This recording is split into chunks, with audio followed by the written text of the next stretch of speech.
Dallas Cowboys are division champs. Highland Park Scots are state champs for high school, and your son was the quarterback. How did you divide your time between those two teams?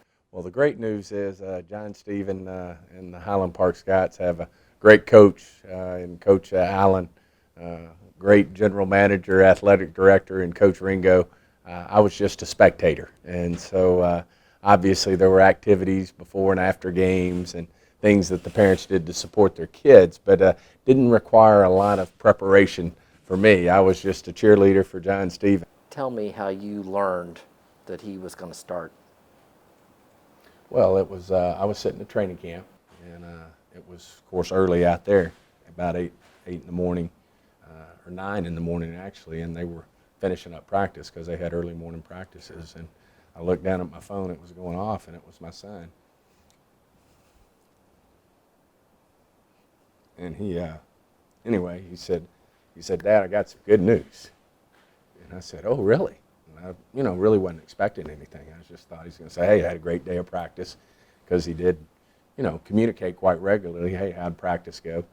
And he said, "Well, I really got some good news for you." And I said, "Well, what?" And he goes, "Well, they hadn't really named me the number one quarterback, but from here on out, I'm going with the first huddle."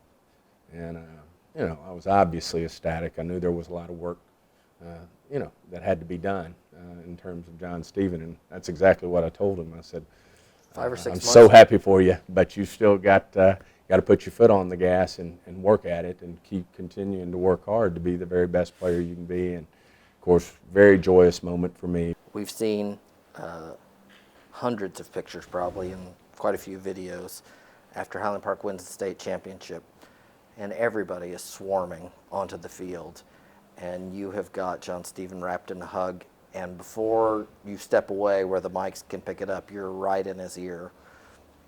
Without being too personal, what were you telling your son at that moment? Well, the first thing I told him was how much I love him.